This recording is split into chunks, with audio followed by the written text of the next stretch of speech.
اللہ کے خزانوں سے لینے کا راستہ پاؤنڈ نہیں، ڈالر نہیں ہے، تجارت نہیں ہے۔ اللہ سے لینے کا راستہ میرے نبی کا طریقہ ہے۔ تجارت میں ہو، زراعت میں ہو، جاب میں ہو، کھیتی باڑی میں ہو، میرے نبی کا طریقہ ایک مسجد کا ہے، نماز۔ 5 وقت کی نماز یہ میرے نبی کی آنکھوں کی ٹھنڈک ہے۔ 5 وقت کی نماز اس امت کی شان پہچان ہے۔ اور اللہ تعالیٰ نے پہلی امتوں پر اتنی بڑی مشقت ڈالی کہ ان کی نماز مسجد کے علاوہ کہیں نہیں ہوتی تھی، مسجد میں ہی ہوتی تھی۔ ہمارے لیے کتنی آسانی کر دی، جاب میں ہے مصلی بچھا نماز پڑھ، چلو مصلی بھی کوئی نہیں، زمین دیکھ اس پر کوئی گندگی تو کوئی نہیں ہے، بس زمین بھی تیرے لیے پاک ہے، چل نماز پڑھ۔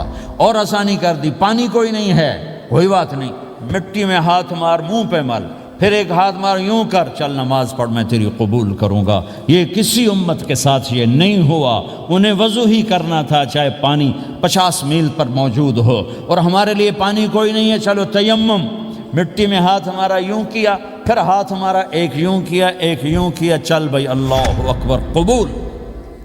عمار بن یاسر رضی اللہ تعالیٰ عنہ سفر میں تھے، ان کو نہانے کی ضرورت ہو گئی، نائٹ فال ہو گیا، تو انہوں نے سوچا کہ ویسے تو آدمی کو وضو کی ضرورت ہوتی ہے تو خالی منہ پہ ہاتھ مارا اور یوں کونیوں تک، لیکن مجھے تو غسل کی ضرورت ہے، تو خالی اس سے تو کافی نہیں ہوگا۔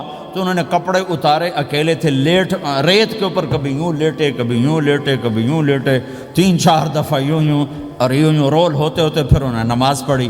آئے اللہ کے نبی کی بارگاہ میں، یا رسول اللہ مجھے رات کو نہانے کی ضرورت پڑ گئی، تو میں نے کہا وضو کے لیے تو خالی یہ 2 دفعہ کرنا کافی ہے، تو یہ تو نہانا تھا، تو میں تو ریت میں خوب رول ہوتا رہا۔ میرے نبی نے انما یکفیک ضربتان، ارے سیدھے بندے عمار، اس کے لیے بھی اتنا ہی کافی تھا کہ تو یوں کرتا اور یوں کرتا اور تو پاک ہو جاتا۔ اللہ نے اس نبی کے طفیل، اس محبوب مصطفیٰ صلی اللہ علیہ وسلم کے طفیل، اللہ نے کیا کیا سہولتیں اور آسانیاں ہمیں عطا فرمائیں۔ پھر نماز 4 کی 2 رکعت کر دی کہ بھئی تم مسافر ہو 2 پڑھو، روزے میں سفر میں روزہ معاف کر دیا، بعد میں رکھ لینا، بعد میں رکھ لینا، قضا کرنے کو حکم، بالکل چھوڑنے کا نہیں۔ اور کہا کہ بھائی مریض ہو چھوڑ دو، مسافر ہو چھوڑ دو، اور نماز 2 رکعت کر دو، سنتیں چھوڑ دو۔